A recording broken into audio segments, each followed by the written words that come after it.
our second technical session, which is we'll be focusing on the roles and obligation of parties in RPPA and also the dispute settlement mechanisms. So, in order to present that, we have with us Dr. Ram Prasad Dittal. He is the member of, just to give a brief intro about him, he is the member of Electricity Regulatory Commission in Nepal. He is also responsible for planning and monitoring institutional development, regulatory and external affairs in the commission. He is also the spokesperson of this commission. Mr. Dittal has spent 2 decades working in the renewable energy sector on national and international levels in executive, advisory, and technical roles. He served as the executive director of Alternate Energy Promotion Center under the Ministry of Energy, Water Resources, and Irrigation, overseeing primarily the operations, strategic, and technical initiatives in Nepal. He has also worked as an energy advisor in Afghanistan for 2 years and one or two in the South Pacific for years. Mr. Dittal holds a master's and a PhD degree in renewable energy engineering. So over to you, Dr. Ram Prasad Dittal. The floor is yours. We welcome you on board. But please, if you can start up with your presentation. Thank you. Thank you. Thank you, Muhammad. Good afternoon, everybody. Am I audible to everybody? Yes, sir, you are audible. If you can switch your presentation to the full screen mode. Wait. Let me.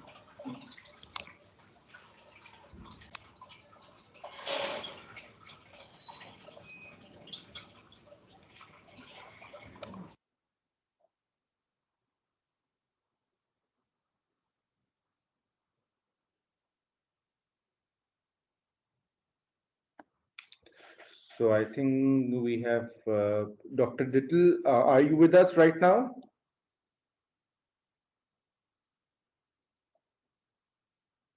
Or I believe we have lost him for a moment. No. I'm back. I'm sorry. Okay, right. I'm sorry. Let me share my screen first. I think this one is my screen.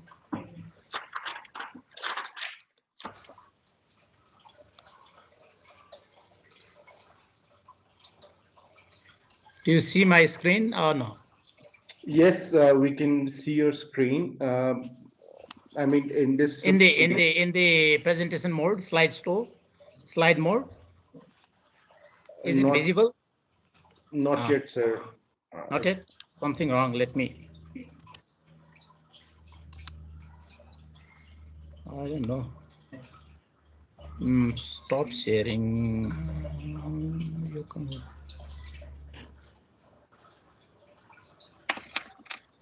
Recording has started.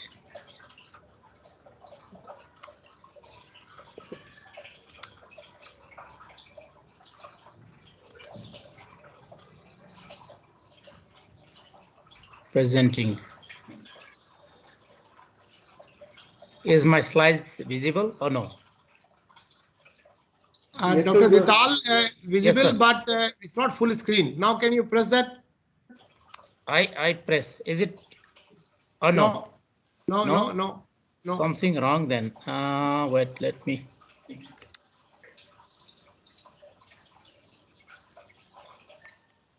Visible? No, you cannot see. No, we can see only not in the presentation mode, but otherwise. No, but.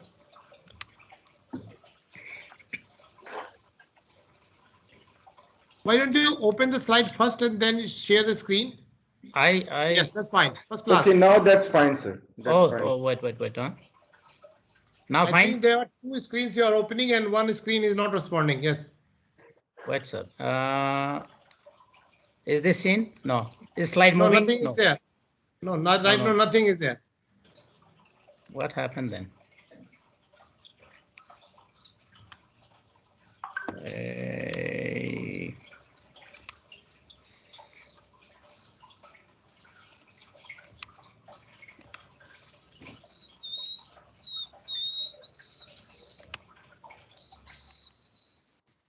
is this visible or no? Not yet. I don't know what happened. Let me close this first. Huh? Let me close this. Then this one. Now, then I just open this. I don't know.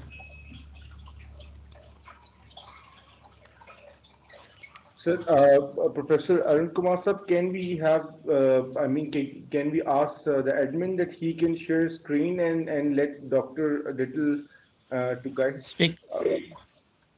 So your mic is mute.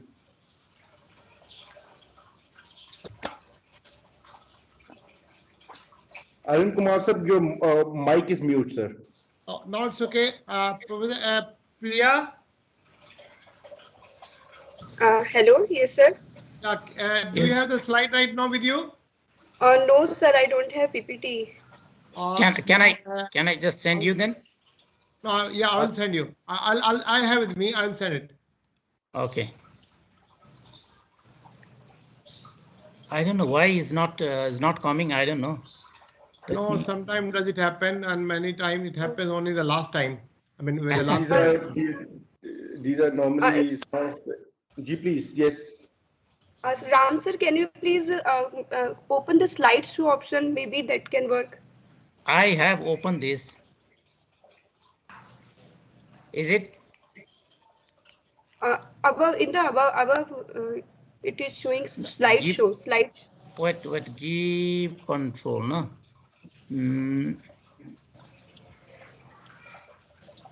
But it says, in my screen, I can, I can share the screen, and then, for me, no problem. I'm not sure whether you people have seen this or not.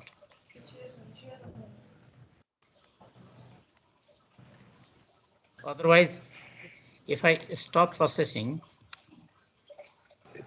Priya, what's your email ID? Okay, P Gupta. Gupta. Yes, sir. Okay. @AH. Yes, I can see that. No, it has gone now. From my side, you gone. You open it. Oh, okay, 1 second, sir. It has. I sent it, so you open it.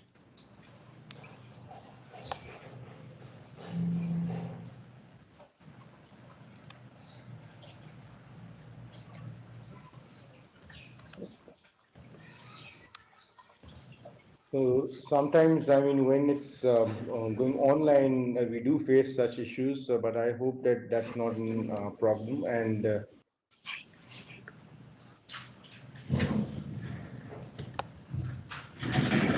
Got the Priya? Did you get it? Yes, sir. Just give me 1 second. Yes. So Dital sir, you can unshare it. Okay then. Yeah. I just. That Priya handled it. Okay. I just close my screen there. Oh, you will get it here. Again, all of you, I request that you please send your options for breakout session, because that will be, since we will be handling online for such a large number of persons. So I request that please cooperate by sending your option.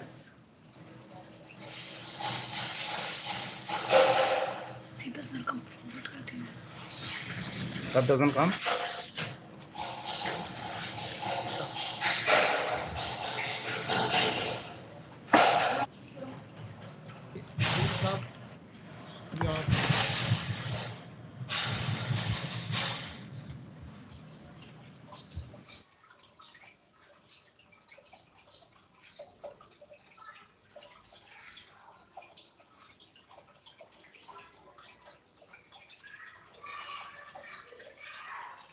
Sir, just give me 1 minute. Actually, just system. You already have minutes. So I will request the participants to kindly be patient for a moment. Yeah. Okay. Thank you, sir. No, I will start then. Yes. Thank you. I'm sorry for the technical glitch. I'm really sorry.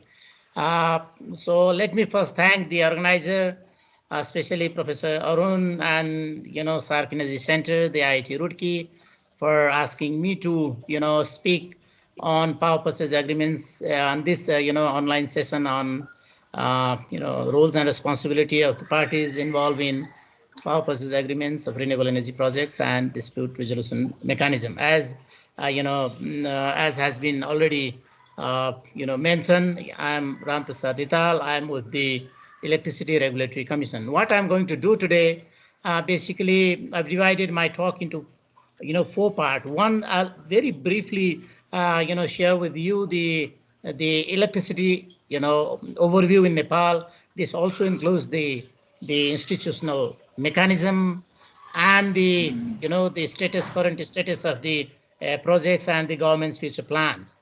Then I will, try to elaborate the roles and responsibility of the parties involved in power purchase, right? What are the PPA process? What are the steps that the developer has to fulfill?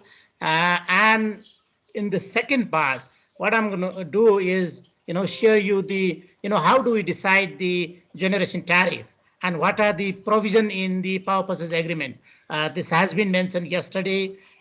This in the first session also, Professor Kumar did mention about many things. And then in the next part, what I'm going to do is to introduce you the nature of the industries, especially the power market in our context, and what are the challenges that the regulatory commission is now facing in Nepal. This probably will also help you understand the context, as well as how can we actually replicate or learn the lesson that we learned during our almost 30 years of electrification in Nepal.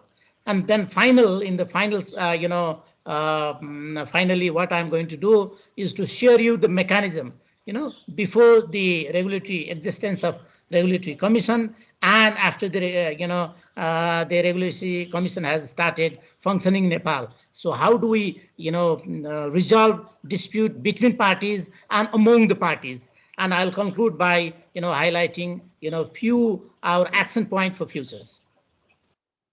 Is this slide, Preeti has, no, not yet. Yes. In the next slide, Preeti, I'm sorry.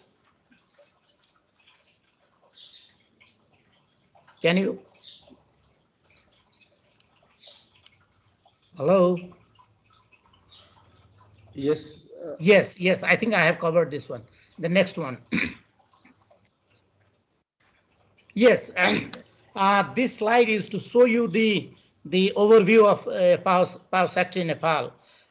We actually plan to generate 3 gigawatt by this year, by the end of this year. And in the next 5 years, by 2023, our plan is to install 5 gigawatt, and by 2028, the government has kind of an ambitious plan to install 15 gigawatt of electricity. This has been very clearly mentioned in the white paper and other government policy documents. But how do we actually, get this 15 gigawatt? So we have different projects, different category of the projects. Run-of-river projects, we expect to generate 4,500 megawatt. Peaking run-of-river type projects. Peaking means at least 4-5 hours during the day you store energy, energy and then generate electricity. So this one close to 4,000 megawatt. Storage and pump hydro, we expect 4,500, 4.5 gigawatt, and non-hydro renewables, basically the solar and wind. Our expectation is by 2028, we plan to install 1.5 gigawatt. This is the plan. Whereas what is the status so far? Very recently actually crossed our install capacity by, we just crossed 2 gigawatt. We have around 2.1 gigawatt, but the peak demand is about 1.4 gigawatt. Mostly our projects are from hydro. Resource is basically the hydro, whereas we have also 1.5% from solar. Close to 17 gigawatt, projects have been issued for license. This also includes 0.5 gigawatt for solar. Close to 8 gigawatt, projects have been, the power purchase agreement has been completed. This also includes close to 0.6 gigawatt for dollar denominated, PPA has been conducted. We have Nepali currency PPA, as well as we also have dollar, PPAs. This dollar PPA also close to 0.6, 600 megawatt, and very little solar. You can see just 80 megawatt solar. In terms of access, close to 93% of the populations have got access to electricity. This includes 90% from the grid and 3% from off grid. In the right side, as you can see, in 2020, the electrical energy available in the system was about 9,000 gigawatt hour. Out of this, we actually, the state-owned utility, used to contribute around 31%, whereas 37% actually comes from the independent power producers, and we still, heavily rely on, import from, India. So this is the scenario. Here I meant renewable energy, mostly hydro. We have, solar, very few, but we do not have, wind and biomass based also very few. Only 3 megawatt projects has been commissioned, the biomass projects. Next, please. Well, this slide is to show you the electricity sector in Nepal. This is probably, this is applicable to other, countries as well. We have policy and plan formulation is done by the government Nepal, the Council of Ministries. The Parliament basically prepares the legal instruments.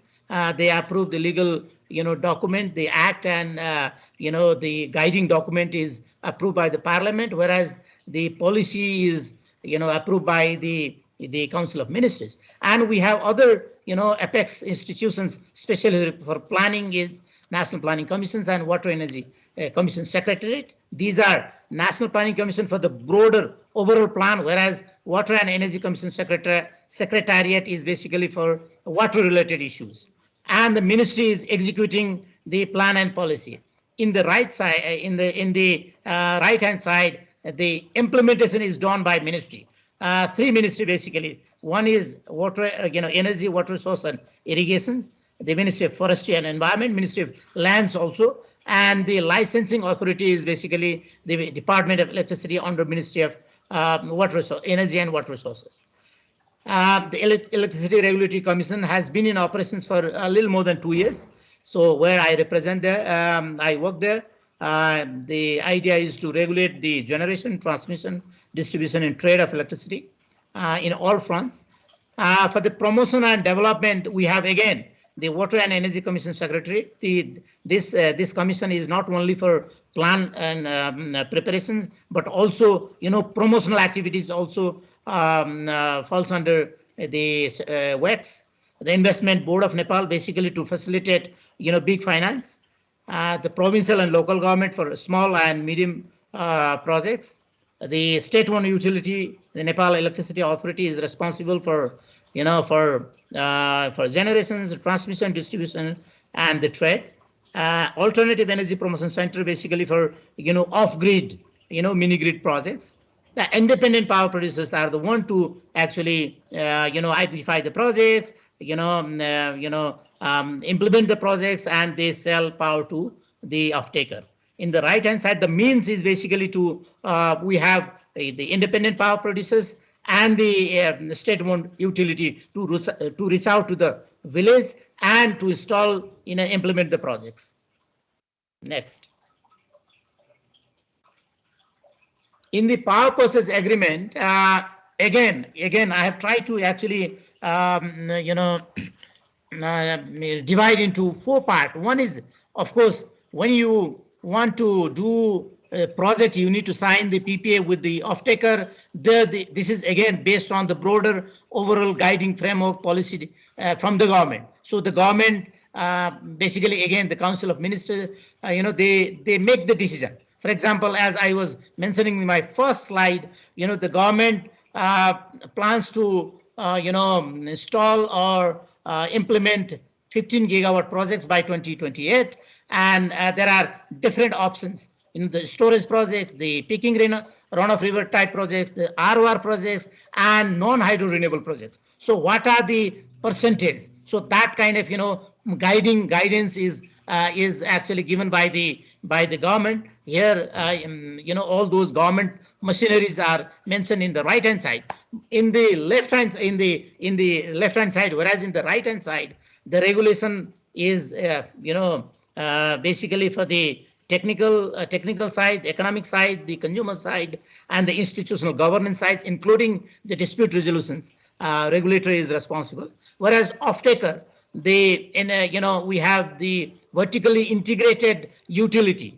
So the strong, utility, they have got, close to 12, 13,000 workforce all across Nepal. They have distribution channel all across Nepal. So they are very strong. And then they buy power from independent power producers. They buy power from its own subsidiary companies. They buy power from, the government-owned companies. And they also buy power from, the Indian Power Exchange and from India. So they are the one to be heavily involved in the sector. That's why the government, the parliament, they decided to actually, establish an independent regulator so that the, investment, climate is, created in Nepal, and also to actually, I should not say break the monopoly, but establish a kind of regulated monopoly. So that's how regulator has been in operations.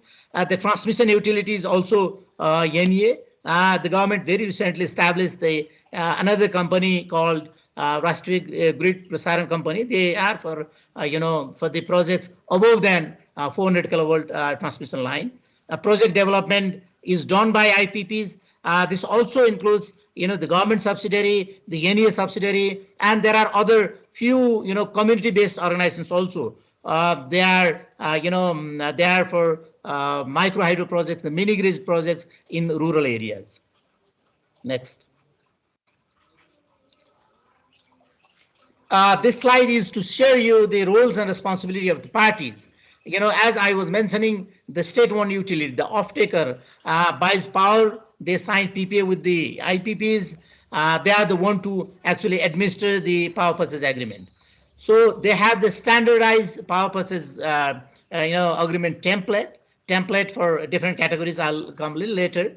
But this is being reviewed by revised by the regulator. So what we are trying to do is to identify key issues in the existing power purchase agreement, and then revise this by incorporating the emerging issues. This includes how do we integrate renewable energy in the main systems, what should be the terms and conditions, so that all electricity operator, they feel that they will have non-discriminatory access to the transmission and distribution infrastructure, which is being owned by the state-owned utility. So these things are being now revised. There is no exclusive provision for small hydro projects. I mean, we have standardized template for all hydro, and then we have different template for the solar, wind, and others. But very recently, actually, for the projects below 10 megawatt, because of hydrological issues, there has been few relaxation clause, especially in the hydrology removal of hydrological penalty, the provision of weekly declarations. These are new initiatives. These are no new incentive, I should say, to the small hydro developer. I'll come a little later also. What are these incentives mechanisms in promoting renewable energy, non-hydro renewable energy, as well as small hydro projects.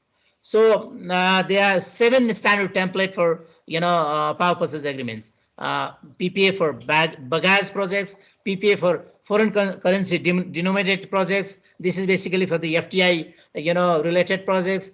PPA for peaking runoff river type projects. PPA for ROR type projects, and above ROR 1 megawatt projects, solar projects, and storage projects. There are 7 standardized templates, and these are being now used by off-taker, by independent power producers, and the regulator also. We actually approve the power purchase rate, and the agreement based on these standardized template. There is no, special kind of, mechanism or provisions for the non-hydro renewable, except feed-in tariff for solar and the posted rate for hydropower projects less than 10 megawatt. Next.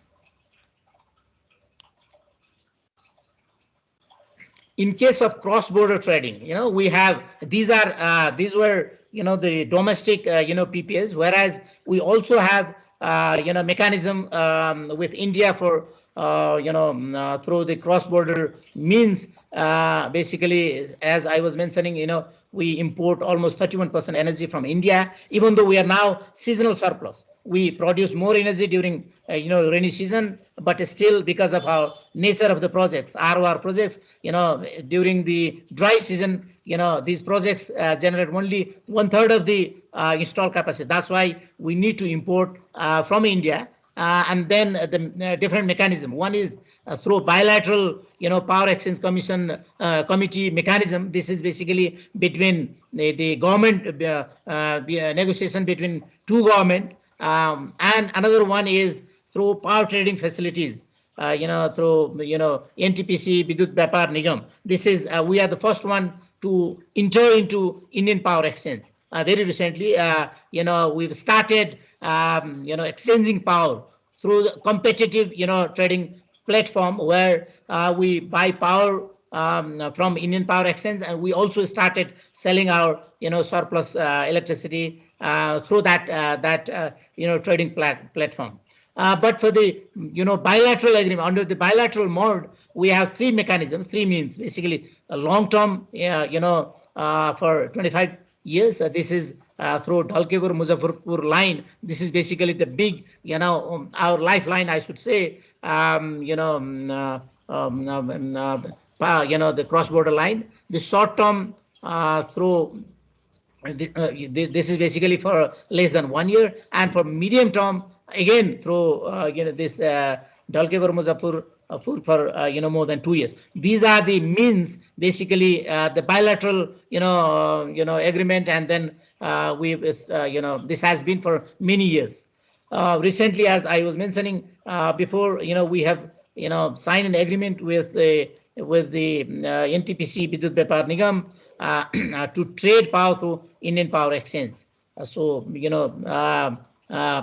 this has been in already practice. So in the past, just a month ago, before we only used to import, but from last week, or I think 2 weeks ago, we started exporting electricity as well. This is the new beginning in the history of electricity development in Nepal. Thank you. Next. Well, this slide is to show you the process. So how do we do PPA in the domestic as well as in the international market as well? So in case of domestic trade, so the developer, the independent power producers submits the application, meaning the detailed technical report, detailed feasibility study report, which includes technical parameter, the financial parameter, the economic parameters, and the environment parameters, environment reports. So these are based on the approved guidelines. Again, regarding technical clearance, you need to follow the departments, the ministries, guideline, where we adopt kind of a regulated discharge in case of hydrology. There are other technical parameters as well. How do we optimize the projects? There are, very clear criteria. For environment-related issues, we follow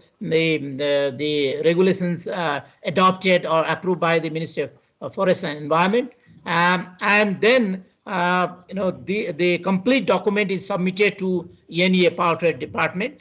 The document is reviewed by the committee headed by the director there.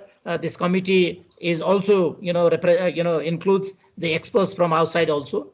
And then once they screen, they verifies the document, then PPA processing fee has to be deposited by the developer. Developer also needs to make the presentations, especially why the project is bankable, whether the project is bankable or not, how the finance is mobilized, how the local issues are addressed, and then the capital structures, the ownership structures, all those things will be presented at the Power Trade Department.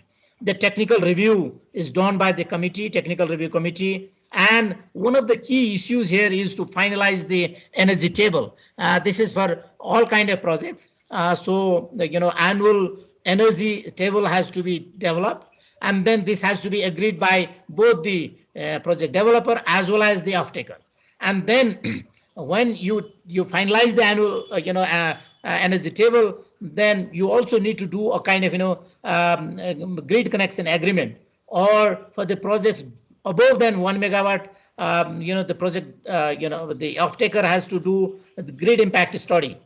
So this will basically, assess whether the transmission, power evacuation option is available or not. If not, then what are the requirements? How do we extend grid there? So all those load flow analysis will be conducted by NEA System Planning Department. And then this is forwarded to the negotiation committee. Negotiation committee, basically, you have, the utility, the off-taker has formed the negotiation committee. This committee is represented not only the technical people, but also the finance and legal people from the utility. Then this is presented to the coordination committee, where the developer also is, there will be, financial and the legal person from the developer side and the utility side. So they decide, they negotiate, and then finalize the draft document. Then this draft PPA is forwarded to NEA management for the projects up to 100 megawatt, and for the bigger, for the projects above than 100 megawatt, this will be forwarded to the board. Board is chaired by the minister, and there are, representative, in fact, secretary from Ministry of Finance, Ministry of, Energy. So this is basically the big group. They make the decision, and then the document is forwarded to the regulator. So the regulator, again, we have 3-tier decision-making systems. The experts review the document. Since we so far we've adopted a kind of light-handed regulatory approach, we do not deal, we do not dig out all those financial things, because we have now at the moment the posted rate, but we need to review their financial informations, the technical informations, and then especially the dispute resolutions and the legal things also will be reviewed by a committee headed by the technical member who is responsible for the technical side of the project. And then we approve the document. We need to give them clearance within 60 days of the complete document. This will be forwarded. This will be, when we provide our consent, and then NEA will sign the final PPA with the developer. The developer has to pay the remaining fee, and if the project is funded from the foreign investment, there are additional, fee is also levied. So this is how we actually sign the PPA. Here you can see 3 things. One is, of course, the off-taker's credibility. The second one is, developers, interest, developers' credibility. The third one is the regulator's role. So the project developer, the off-taker, or in our case, we have only one off-taker. We have, so in other cases, you have, integrated, the integrator basically, and then you also need to actually sell your electricity, find the market. So the finding market is the responsibility of off-taker in our case, or in a way, the government has to find the market for your, power. Next.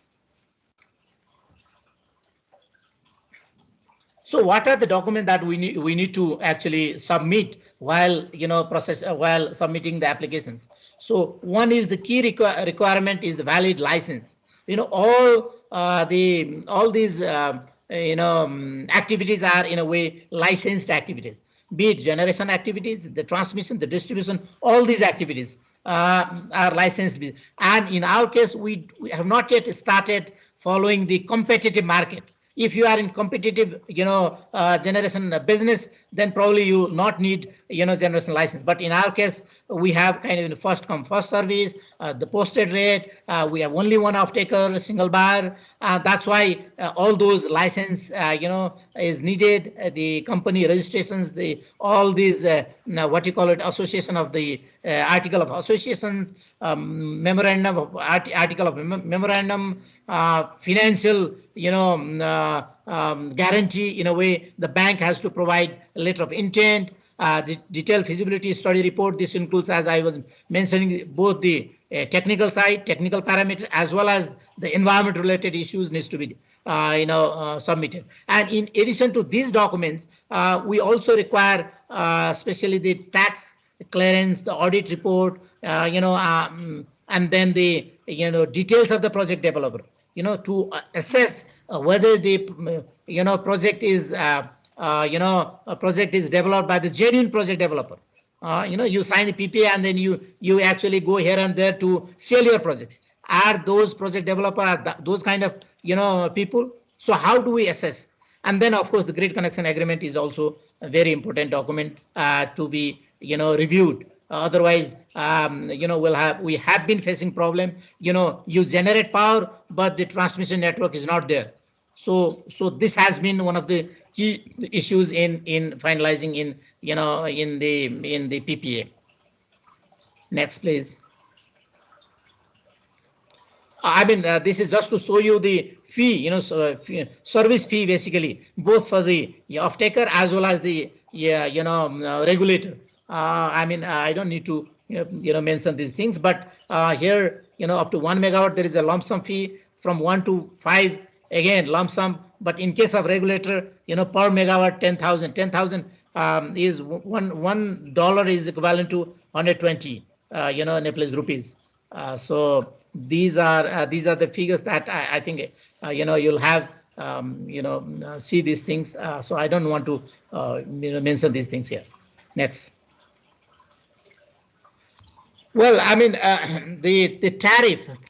I mean, how do we decide tariff? I'll come a little later. But so far we have a kind of posted tariff, meaning for the solar and wind non-hydro renewables, we have 7 cent in a way, 7 cent per unit for non-hydro renewables, whereas for hydropower projects, for ROR projects, so run of river type projects, these projects, meaning you don't need to build dam there. Whatever you just build the projects based on flowing water. You have two options: dry season and wet season. Either you go for 6 months dry season, 6 months wet season, or you go for 4 months dry season and the remaining 8 months for wet season. Then, as you can see, the different rates: 4.8 close to 4 cents, 4 cents and 8 cents. If I just convert this into US dollar cent, but projects are signed for long-term PPA. I mean, close to 30 years, except for solar and wind. Solar. The PPA period is about is 25 years, whereas the license period for hydro is about 50 years. That also depends on project. These are project specific, but 40 to 50 years. But the PPA period is 30 years for hydro. So so the rate, as you can see, but over the period we provide 8 escalations, and the rate is 3%. But one condition there: if you have 6 months dry and wet season, the project has to generate at least 30% of committed energy during dry season, whereas for the 4 months dry period, only 15%. So this is basically to encourage people also, the project developer also, to optimize the resource. But at the same time, if the projects are not properly optimized, then there is a risk for the load dispatch center or the system operator. If I do not get 30% of minimum energy, then I have to either plan, I have to buy from India, or, plan, I have to, find alternative options to provide electricity to the users. So that's how, for the system operators, you need to, manage these things. Next. Next, please. Well, for the peaking projects and storage projects, you can see in the left side the peaking runoff river type projects. So what we do is the peaking hour is for from 5 to 11 p.m. in the evening. So the whole day you actually store water and then generate electricity during the peak time. So this varies from 2 hours. 1 to 2 hours, 2 to 3 hours, 3 to 4, up to 6 hours. You have different options there. But the rate also is, rate also varies. When you have more, storage options, then the rate will be a little high. For example, 10.55 rupees, that means 10 cents, from 8 cents to 10 cents, right? During the non-peaking hour, you get 8 cents, 8.4 rupees, whereas for the peaking hour, from 8.5 to 10.55, meaning from 8 cents to 10 cents. So if you want a big dam, comparatively big dam, then you will get a little more, more revenue there, because your investment is also very high, comparatively high. That's why you will be, eligible for getting a little more, revenue from the projects. But for the during wet season, the rate is very, the wet season rates almost 50%, right? 4.8 rupees. For the storage projects, as you can see, during dry seasons, we provide, the off-taker provides 12.4 rupees. That means close to 12 cents, and during wet season, 7 cents. If you want to promote excess energy during wet season, you will be entitled to receive 50% of that 7 cent, right? So this is also,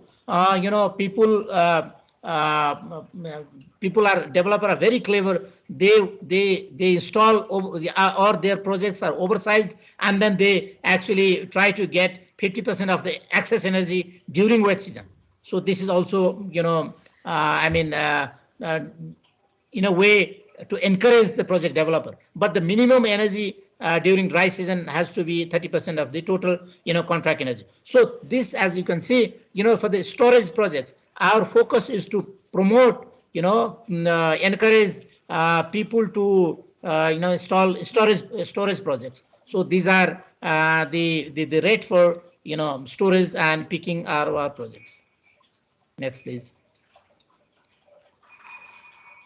Well, what are the provisions in the power purchase agreements then?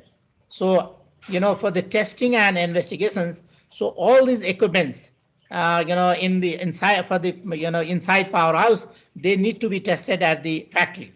So what the off-taker does is, they send their representative. Of course, the developer also will send their representative. They, go out in the factory, do the necessary test, and then prepare the, report, so that the, the equipments are as per this, technical standard, accepted or agreed by both the parties, right? The off-taker has every right to go out in the field, do their, investigations during construction, generations, operation, but prior notice has to be given, right? So that, their day-to-day activities is not hampered, or there will be no issue of, security of the projects. So this is basically the off-taker has, kind of, every right to,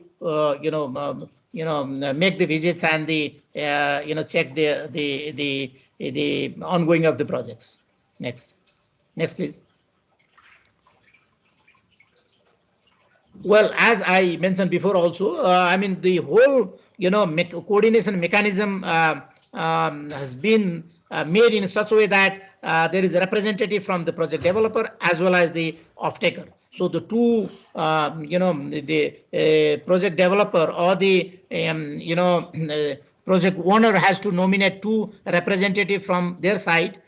Same is with the off-taker. So this is a powerful committee, even though this committee doesn't have decision-making authority, but they are the one to actually recommend for the decision. So the decision will be done by the chief executive, or it has to some cases has to come to regulator, but they are the one to discuss the issues. For example, the testing related issues, the calibrations, all the technical issues, the system operations, the maintenance schedule, when are you going to commission the projects, what is your commercial operation date, the maintenance schedule, what are the first measures, how do you evaluate your projects, all those things, you develop key performance indicators, and you actually discuss with discuss in the team, and then the recommendations is presented to the higher authority, and then they make the decision. So this is one of the very important committee means to resolve disputes at the local level in a way, right? So meter reading is also I mean, they are the one to decide everything, but there shall be two meters. One is definitely main meters and check meters. Of course, the meter is specification is approved by the off-taker. The engineers from the off-taker, the utility, they shall test the meters, the current transformers, the voltage, all those things will be tested. And in the lab and in the site also, and the meter reading shall take place at 12 o'clock at the first day of the month in presence of both parties. So basically the coordination committee is the one to resolve all those technical and operational and managerial issue at the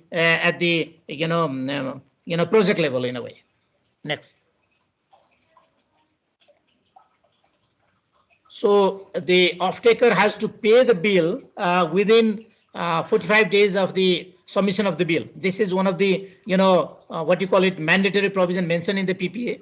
And then I also mentioned before, when the dispatch instruction is issued, and if NEA purchased any excess energy, so the amount will be 50% of the quoted or the agreed rate. So 50% of the rate will be provided for the excess energy, but the excess energy should not be more than the contract energy, right? If the contract energy is say 100 gigawatt hour, and you deliver 50%, and for in 1 month 50 gigawatt hour, and in another month if you generate excess energy by 10 gigawatt hour, and then you will be entitled to receive 50% of the agreed rate. So I mentioned before also, there will be 8 escalations. The rate is 3%, but no escalation is provided for solar project. This is in a way new thing, right? Solar is not encouraged in Nepal. So the PPA duration is also 25 years, and there will be no escalations, even though the posted rate will provide 7.37 cents, but still our focus is on hydro. As I was mentioning, for hydro, we provide a few, the relaxation clauses are there. Operating procedures has to be developed by the coordination committee. They need to submit within 60 days of before the required commercial date. This is operational. No. Next. I did mention these things, and there are a few other things as well. In case of hydro, what if the grid fails? So is the project is capable to generate the contract energy and deliver to the delivery point? So how do you decide all those things? So this part has to be very clearly mentioned. This has been mentioned in the PPA document. Black start mode, the off-grid mode. All those things are very clearly mentioned in the PPA document. Next, please. Construction and testing. The responsibility, the project developers is the key responsible agency authority for the construction, testing, commissioning of the projects.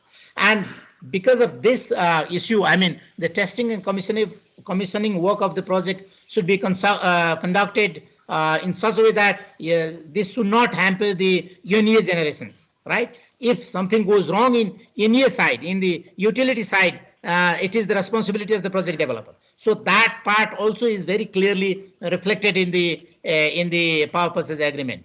There are tests that needs to be conducted. For example, in case of hydro, load, reduction. What if the load is reduced drastically? Whether the power plant will be able to withstand or survive with this load reduction thing. Black start and off-grid mode operations. Again, if grid fails, will the local vicinity will be able to get the power from the projects based on off-grid mode?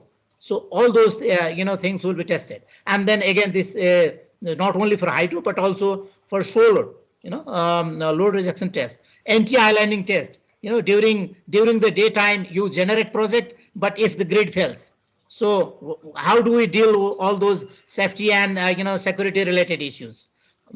These are all technical issues that needs to be performed, that needs to be done carefully, and these are all mentioned in the power purchase agreement, PPA terms and conditions.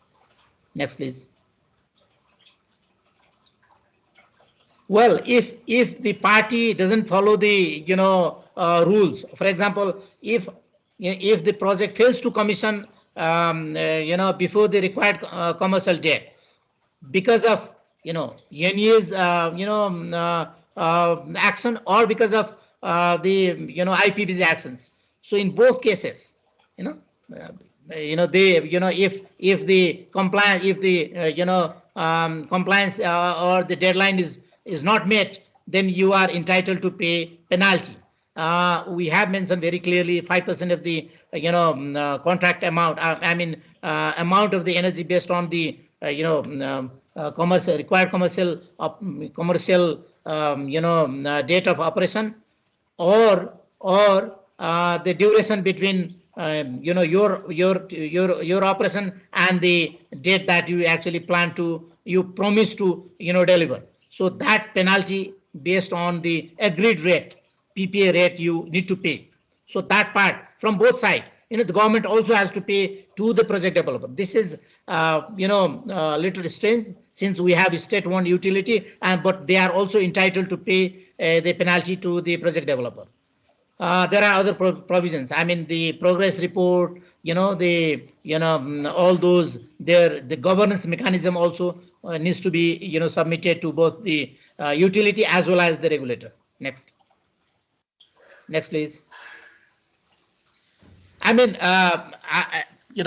The regulator has been in operations for a little more than 2 years. Before the regulator, there used to be a dispute resolution mechanism, and then again I refer that coordination committee, which is represented by both the project developer as well as the off-taker. So they are the one to resolve issues. If they cannot, then they nominate 2 people from both sides, and then these people will discuss with their chief executive, and then the chief executive will discuss and try to resolve the issues. If they fail to resolve issues, then it has to go to they have to follow the arbitrations, where both the party, project developer as well as off-taker, they nominate the 2 arbitrator, and these 2 arbitrator will nominate another 3rd one, and this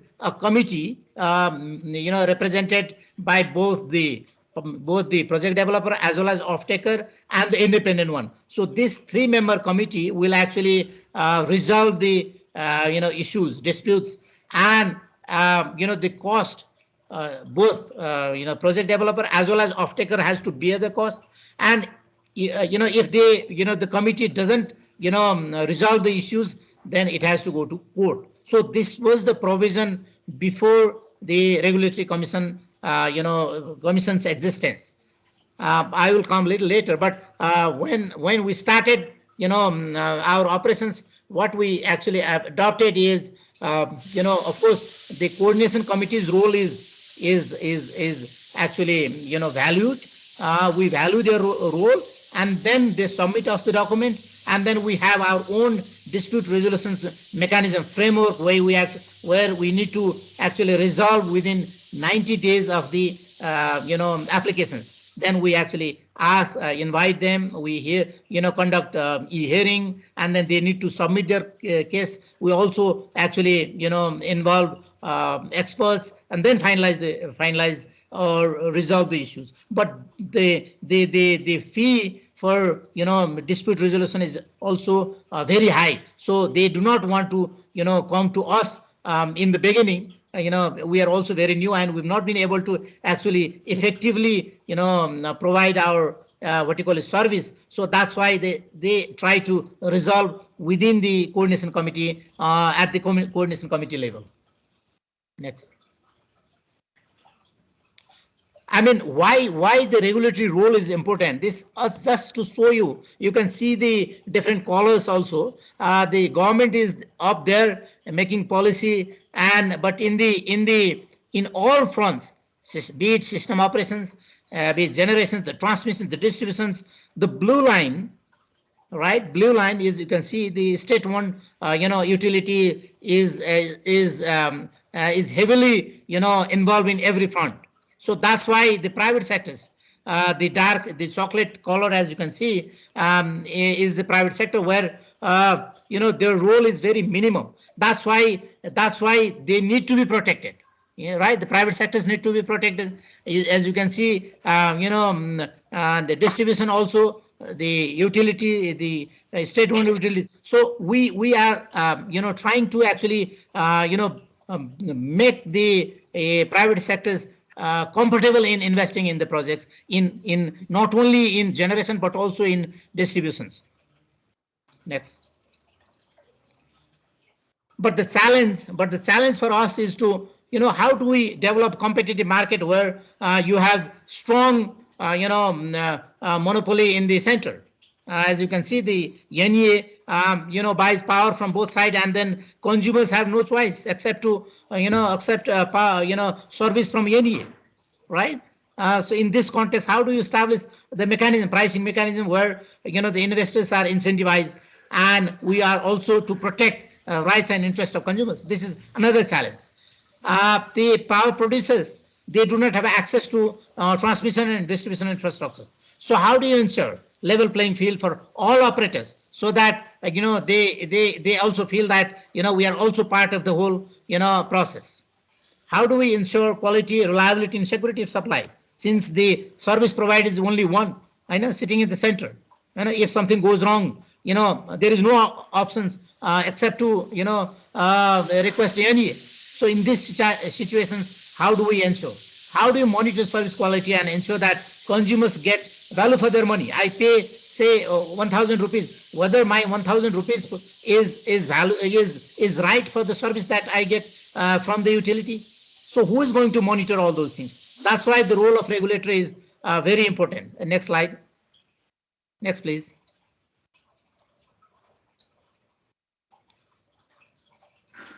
That's why I don't want to elaborate this in detail, but to promote competition and protect rights and interests of consumers, so to regulate the tariff, generation tariff, transmission tariff, the distribution tariff, and the terms and conditions.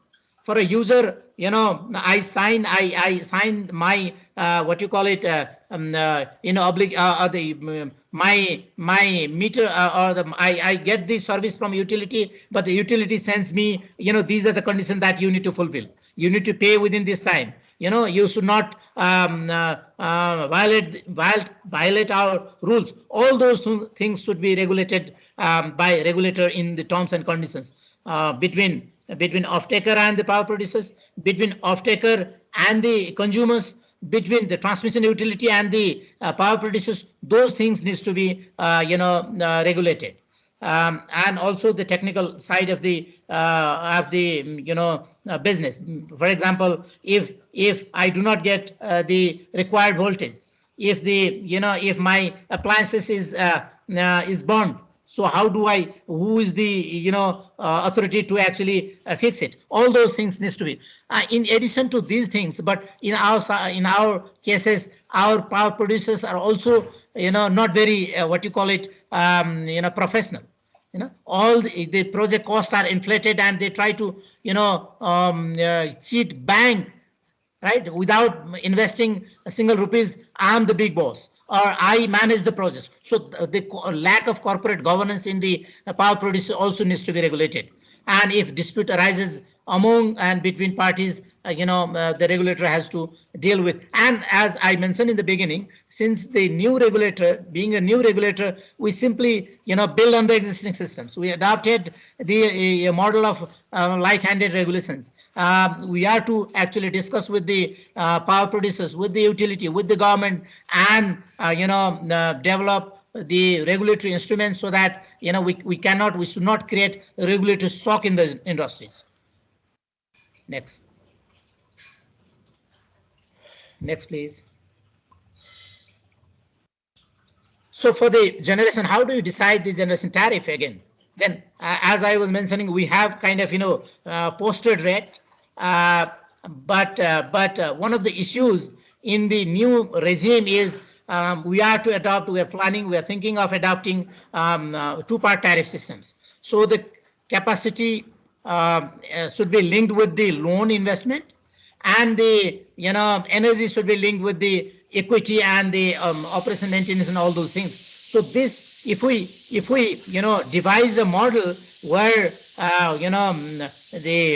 the investor's investment is also secured, because you have got capacity charge, and at the same time when you pay the loan, and then the people should be able to get the what you call a competitive price. So probably in the first 10 years the cost will be little high, and after the loan repayment period is over, then you actually reduce the price so that the consumers will get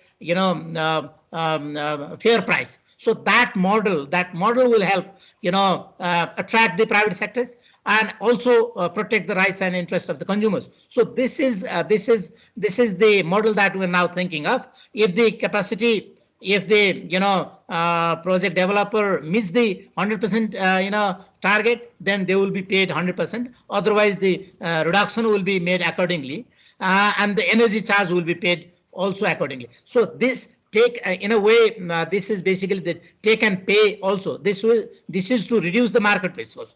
In our case, our generation is excess, and we've started now exporting electricity, but again, because of the transmission and distribution infrastructures, so we are to motivate, we are to ask our project developer to manage the risk in a market risk. And our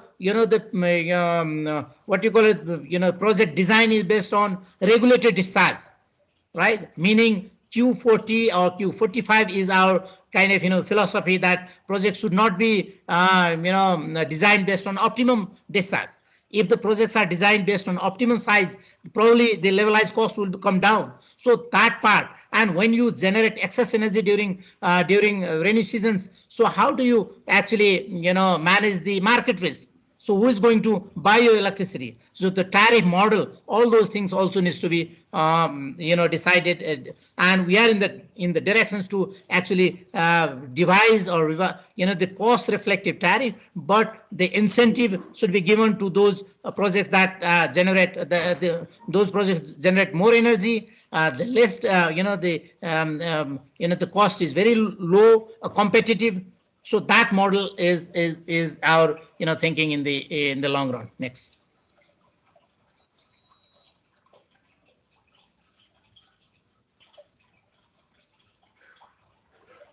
Dispute, as I mentioned before also, the coordination committee, where you have representative from both sides, they are given a special mandate to resolve the disputes. If they fail to resolve the issues, then they bring the issue to the executive level, and if the executive doesn't resolve issues, and then this comes to us, the regulator, and we have standard model where we actually invite both parties, interact with them and try to resolve amicably. If they do not, then we have all those documents, so we conduct a kind of a hearing, and then based on the findings we make the decisions. But they have to pay the fee is also a little bit high, and if they are not happy with our decision, they are also are encouraged to go to court, Supreme Court and the High Court. So these are the mechanism. I mean, these are the provision in the Electricity Regulatory Commission Act. So we are now devising the model. So as I mentioned before, also within the 90 days of the applications, we need to make a decision. We need to resolve these issues. So either amicably we resolve the issues, or if either party is not happy, then they are always welcome to go to court. So these are basically a few things that I wanted to share with you. I think the next one. Well, this is my the final slide where, I mean, in our systems, we are hydro dominated. We do not have a special provision for solar except the feed-in tariff. We also have started, rooftop solar in Nepal, where we have posted this rate 7 cent per unit. But one of the issues, even though we say this is the net metering thing, but the access generations, right? When you generate excess energy, the state utility is not very interested in buying your energy. So there, if the captive generation is promoted, then the industrial consumers, they are the one the NEA's majority of the revenue comes from industrial side. So if you promote captive generations, then there is a risk that utility will be at they will not be able to generate sufficient revenue. So that part we need to address. This is one of the issues that we need to handle. Another thing is, in our case, all our energy generations, we claim, we say renewable energy, even though the big hydros, we do not discriminate. So the solar focus is there. 1.5 gigawatt is plan is to install within by 2028, but still focus is on hydro. Because NEA is a nationally owned monopoly, so in PPA, NEA has upper hand, right? So the small small holders or the power producers, they always complain, and because of the probably because of the climatic climate impact, climate change. So our hydrologies, the small hydro projects, their prediction is not realistic. So that's why they pay the penalty, even though we relax some of the clauses, including penalty, hydrological penalty, but still the small projects are not making profit. So we need to develop the framework so that the power procurement plan should not be based on ad hoc. So far, first come first service. You submit your applications, and then the off-taker reviews the document, and you actually sign the PPA. Of course, you need to get clearance from the ERC, but the projects are not selected based on competitive process. So I tell you one thing: 55 crore. I think you understand the crore, right? 55 crore per megawatt projects and 10 crore per megawatt projects. You have the same revenue stream. So how we these projects can provide dividend to its investors? So the expensive projects. So that's why the list cost expansion plan is the right way to actually identify the projects, and so this is the area that we need to do. Another one is we also need to balance supply and demand. Of course, we have a huge market in India, but still our generation is high. If our generation is high, and if we cannot consume locally, then there will be huge risk at the off-taker side. So that is also another thing is while developing generation tariff, what I realize as a regulator, we need to develop a benchmark, per megawatt cost, per energy cost, especially for hydro. So solar, we could establish benchmark based on the international price survey and all those things. But for hydros are each project is specific rules. How do we establish the cost model? This is one of the issue that we need to address. I'm sure our experts from IIT, Professor Kumar and others, they can actually help us develop the model where the price is decided based on competitive and transparent manner. And the final one is to establish a level playing field for all electricity generators, including high consuming industries. They should get the non-discriminatory open access in the transmission and distribution infrastructures. So that part, this also includes developing transmission pricing, transmission model for transmission pricing. So these are the few things that we need to we're planning and we need to implement very soon. So this much from my side. I think this is, I guess, the last slide. If you have any questions, you can see the information from those websites. References are given. If you have any questions, please let us know. Thank you.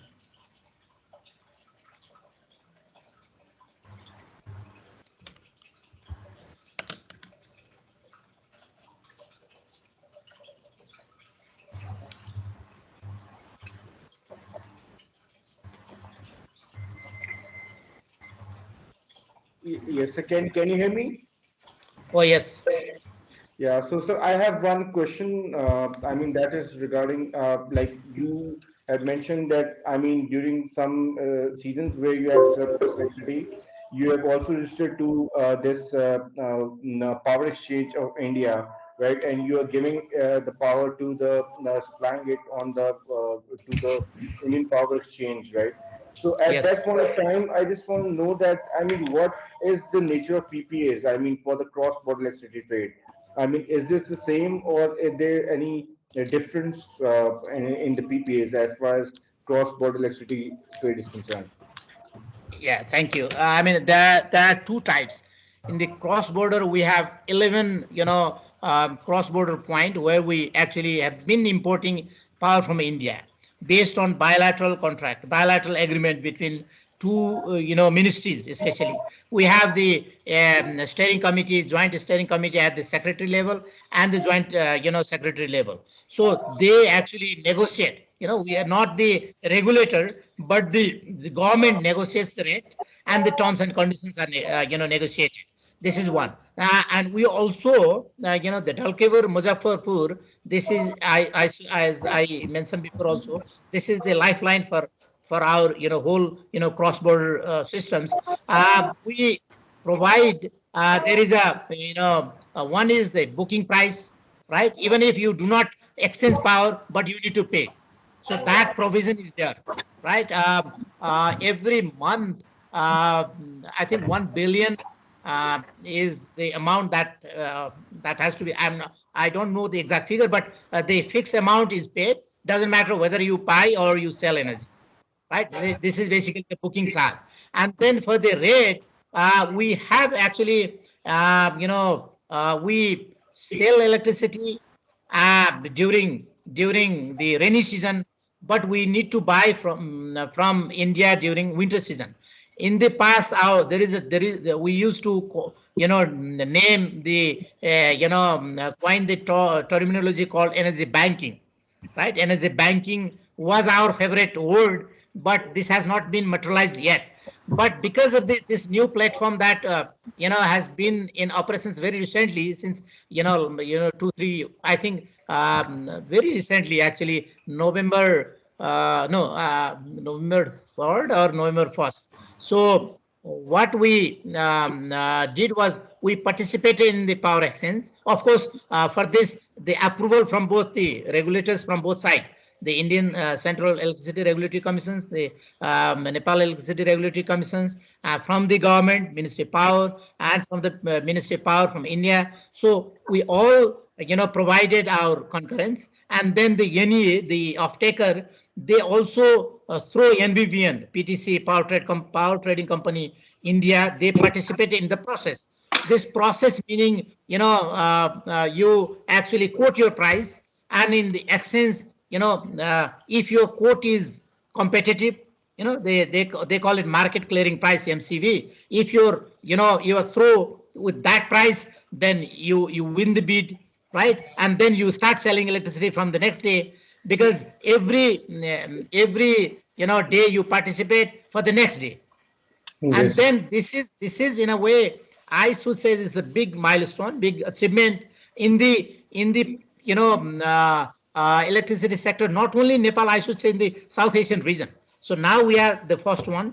Bhutan is already there. I'm not sure whether they have also participated in the exchange, but the Bangladesh. So these four countries, I'm sure they will be, soon, they will be involved in the power exchange very soon. But the terms and condition is based on market-based mechanism. This is Yes. not the negotiation, right? The market-based mechanism, let the market decide the price. And if we are lucky, I mean, we will be able to sell our electricity, for Yes. example, from the off-peak hour, from midnight, our virtually we do not consume electricity. So that quantum of energy can be sold to can be sent to India. Similarly, during daytime, our consumption is low. So that modality we need to, Right. but we need Right. to be, competitive. Otherwise, we cannot. Exactly. Sir, you have rightly pointed out, and thank you so much for addressing my question. I will take a question from the audience now. Mr. Brar Malik, I can see your hand raising. Please go ahead and ask your question. Thank you, Dr. Ram Prasad, for this wonderful insight of the Nepalese power sector development and implementation. I have a number of questions, a set of questions basically, with regards to the IPP mode of development in Nepal, which has been initiated, and in future it seems to become dominant. So my question is that the regulator responsibility is to watch the consumer's interest. That is means to provide the electricity at minimum cost. So how the regulator determines the cost of a hydropower project or its tariff, and what is the rate of return being given to the investors on their equity, and in case of there will be foreign lenders as well in with the IPPs, then how their risks will be mitigated through provision of some recourse or non-recourse financing or some policy of the government, and whether these IPPs will move on take or pay or take and pay mode, and whether these IPPs having long-term contracts of 25 to 30 years, will they operate on build own operate basis or build own operate or transfer basis at the end of the term of 25 years? Thank you. Thank you very much, sir. Very good questions, and thank you very much for asking all these valid points. Number one, for the foreign investors, we have, as I mentioned in my presentation, also we sign the dollar, dollar denominated PPAs are also, signed, also in practice. So for the currency fluctuations, currency, exchange risk, we have a hedging mechanism. So this needs to be, hedging mechanism basically, the risk are shared among the three parties. One is definitely the developer and the consumers and the government, right? So 33%, 33%, 33%. So you could say why a developer needs to share the risk. You could say this one, but it has to be passed on to consumer. Ultimately, it will be passed on to consumers. But we actually, in one of the projects supported by the Korean investors, so we have this hedging mechanism, we try to actually change this model. In the model, our idea is to actually, consumers and the government should take the risk, not the developer. This is one. For the long-term PPA, 25, 30 years PPA is the current practice, and the license is valid for 50 years. One of the point is, after the PPA term is over, the NEA, state-owned utility, has the right to buy power for the second term also, right? This one. And if they do not want to, sell the power, or NEA doesn't want to buy power from the, project developer, then it has to be transferred to the government. So this is the, build, own, and transfer model, right? Build, own, operate, and transfer. Operate for 30 years, and then it will be transferred to the government, because the property, especially the natural resources, water, and the land is in a way, even though is leased or is owned by the government, but this is leased out for 30 years only. So that's why build, own, operate for 30 years, and then transfer to the government. So this is the model that we've adopted. But since you've got 20 more years for the license, so this 20 years will be also given to the project developer. So this has been already in practice. One of the companies, the Kimti, the Norwegian company, they actually installed the 60 megawatt Kimti power plant, I think in 2000, and then after 20 years, there was a clause, 50% of the ownership will be transferred to the government. That's why we have now received the 50% ownership of that power plant, right? So after another 20 years, and then this will be 100% transferred to the government. So that modality is there. And another thing that you rightly mentioned about the process, what are the criteria that we need to decide the generation tariff? One of the key issue I forgot to mention is return on equity. So I think we give the highest return in the South Asia. 17% return is ensured for the project above than 100 megawatt. For the project below 100 megawatt, we have posted rate, and we make sure that it is your responsibility to identify good project. So we give you posted rate. But for the bigger projects, we make sure that you will receive 17% ROE. But if the ROE is bigger than 17%, then downward revision of the tariff will be done. I mean, tariff will be reduced accordingly. But the 17% ROE is our the present model is this. But there are this debt equity ratio 70-30 or 80-20 or even 90-10. So that person is also clear. And the third one is for the local issues, we encourage 10% of the share should be floated to the local people. So that's why this we make them feel that this project is not only outsiders, this is also our project. So that modality has been in practice for many years. But I fully agree with you, since hydro projects are site specific, establishing benchmark is a little bit difficult. So we are trying our best to actually develop kind of transparent pricing or the cost establishment model, where our idea is to establish the posted rate, and then within that rate we encourage people to compete based on that rate. So if the rate is reduced, then we provide them little incentive. So cost reflective, but incentive based tariff is our idea for future. Right. Thank you, sir. Thank you so much for addressing this one point is very important yes, point has got missed. Sorry, Mr. only one John, point. sorry. Only one point, sir. Thank you. Only one point. Dr. Ram, may you please describe at present the arbitration is done within the Nepal. In case foreign lenders are involved, then what will happen? Will they accept easily to exercise the arbitration within the jurisdiction of Nepal?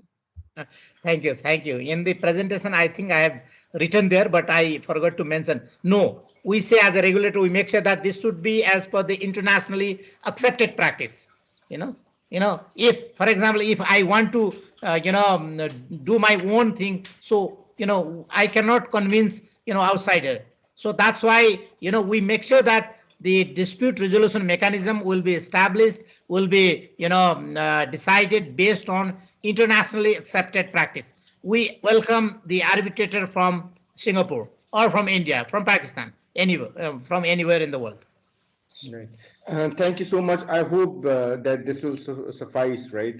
So we'll move on to some more questions. I can see some more questions from the chat box, and this question is from Mr. Safat, and he's asking that from your presentation, we can see that a very large percentage of generation mix proposed by GUN is from the run-of-river projects, but these projects are heavily dependent on the flow of the river and the seasons. So, how is Nepal planning to mitigate the risk of uncertainty of generation from our plants due to seasonal variations and climate change? Thank you, sir. Thank you, sir. This is another very good questions. In fact, that's why our government, we have stopped, signing PPA for those ROR projects. The quota is already over, right? So the quota is already over. You're very right, because of climate change, because of, hydrological risk, because of geological risk, because of, we are in South Asia, we are located in a vulnerable, place, because, earthquake, all those, extreme events are now occurring, every month. So that's why we've stopped, signing PPA for ROR projects. Our focus is to PROR storage and pump storage projects as well. So, yeah, thank you. Okay, so sir, we have another question from the chat box that yeah, this has been raised by Mr. Sujan Acharya, and he's asking that as we have heard that the PPA of ROR based hydel project is stopped from NEA, but we know the hydel projects are more reliable than renewables. As you know, have shown that the renewables are not facilitated in the electricity rules. So, how the Commission is going to manage dispute arising in the PPA provisions for energy mix? No, I mean, this is again, we are trying our best to, what you call it, support the private sectors. But we also need to understand the, what you call it, the demand at the moment, right? If we are to facilitate our cross border, we need to build cross border line. So 11, cross border points are already in existence. So yeah, so if we, use those lines and, establish very good, political relationship with our, India and Bangladesh, then, we can sign as much, right, the PPA with the power producers. Otherwise, because all these projects are, PPAs are on take or pay. All eligible generations should be paid by the off-taker. So how are you, going to manage this huge risk? That's true. That's true. Right. So that is, but I'm sure we will, since we've already started, we are already into the Indian Power Exchange. This is the only way out, I tell you. Mm. Otherwise, you're right. I mean, otherwise, we 8,000 projects are already in the different stages of constructions. So when all these projects are, commissioned, then where is the demand? Either you increase the demand or, yeah. Right, exactly. So, I mean, just to add on to this, sir, we are also at SARC Energy Center, Islamabad. We are also, so can you please turn off the mic, please? I mean, it is. May I request the participants to kindly turn off your mic, please? Uh-huh. Okay, right. I would like to add on here that the Sark Energy Center, we are already proposing one study here at the center, and that will be based on demand stimulation for this, for electricity generation in Nepal, and that will be how we can stimulate the demand, in order to meet, I mean, for the upcoming projects that are coming into the pipeline, the pipeline projects. So this will be again very interesting study and very helpful for specifically for the Nepal perspective as well. So with this, I now have to formally close the session. And thank you, sir. Thank you so much, Dr. Dittal, for this wonderful presentation and addressing the questions from the audience. Again, I would like to insist to all the participants that kindly fill in the questionnaire, which has been already sent to you on your emails, or also share on our WhatsApp group as well, so that we can identify that who are the participants interested in, how to categorize the participants into the groups, which for this mock session. And last but not least, just to give you a highlight about tomorrow's session. Tomorrow we'll be discussing primarily on the operation, maintenance, and decommissioning provisions in RPPA. And also we have lined up a really interesting case studies for regional and international competitive market-based RPPA models. So these two topics we'll be discussing that tomorrow, and we ensure your presence and active participations like you've been doing for past 3 days for these sessions as well. Thank you so much, everyone, for joining us today. I think this was a really fruitful session today, and to all the participants, have a great evening.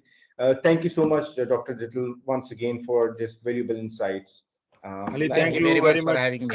Thank you. Ali, thank you very much for managing this session very effectively. Thank you. We are waiting for the presentation soft copies. Yes, sure. We definitely will be sending that to you. I mean, once it's been uploaded, the same link which I have shared with you on the day one will be actually. Dr. Qureshi, Dr. Qureshi, this has been already shared. The presentations for today. Yesterday, yes, they're already there. Only I have to upload the recording of today. Okay, then it's wonderful, sir. Wonderful. Yes. Okay, thank you so much. Question will be posted. Okay, thank you so much. Thank you, everyone, and please do not everyone. forget to conduct this to undertake this self-assessment quiz, which I've already shared with you on your emails. Thank you. Thank you. Good night, everybody. Bye. Thank you. Thank you, everybody. Thank you, everybody.